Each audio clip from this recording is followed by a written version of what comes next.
আজকে আমি একটি ঠাম্মিদের বাড়ি গেলাম, তখন ঠাম্মি বলল, তৃষা আমাকে কুল মাখা করে দে না। তখন আমি গাছ থেকে কুল পাড়তে গেলাম, তা কুলই আর পাড়তে পারছি না। তারপরে আমার কষ্ট দেখে আমার মা বলল, দে আমি পেরে দিচ্ছি। তারপরে অনেক কষ্ট করে এই কটা কুল আমরা জোগাড় করতে পারলাম। মা আর আমি ভালো করে ধুয়ে নিলাম। তারপরে আমি একটুখানি খেয়ে দেখলাম একটা কুল। তারপরে গাছ থেকে লঙ্কা পেড়ে আনলাম, যেহেতু গাছটা একটু ছোটো তাই কয়েকটা লঙ্কা পেড়েছিলাম। তারপরে লেবুর পাতা নিয়ে আসলাম সেন্টের জন্য। তারপরে থেতো করে নিলাম সমস্ত কুল এক এক করে। তারপরে থেতো করতে করতে সব অর্ধেক তো কুল ফেলেই দিচ্ছিলাম আমি বারবার। মা বলছে আস্তে আস্তে কর, আর আমি জানোই তো সব ফেলে দিলাম আমি সব কুলগুলো, অর্ধেক কুল পড়েই গেল। তারপরে অনেক কষ্ট করে কুল কাটা হলো ঠিক করা।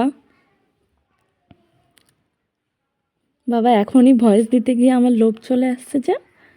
এ দেখো সব হয়ে গেছে কুল ছেঁচা। এবার লঙ্কা বাটা, সর্ষে বেটে দিয়ে দিলাম, লঙ্কা আর সর্ষে বাটা।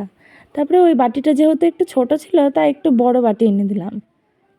তারপরে ধনে পাতা দিলাম, লবণ দিলাম, তারপরে চিনি দিলাম, তেল দিলাম, আর লেবুর পাতাটা দিলাম, দিয়ে ভালো করে মাখলাম। তারপরে মাখা করতে করতে সবাই বলছে তাড়াতাড়ি কর খাবো। আমি বলছি দাঁড়াও আগে ঠিকঠাক করে মেখে দে। তা বেশ ভালোই হয়েছিল প্রথমবার করাতেও।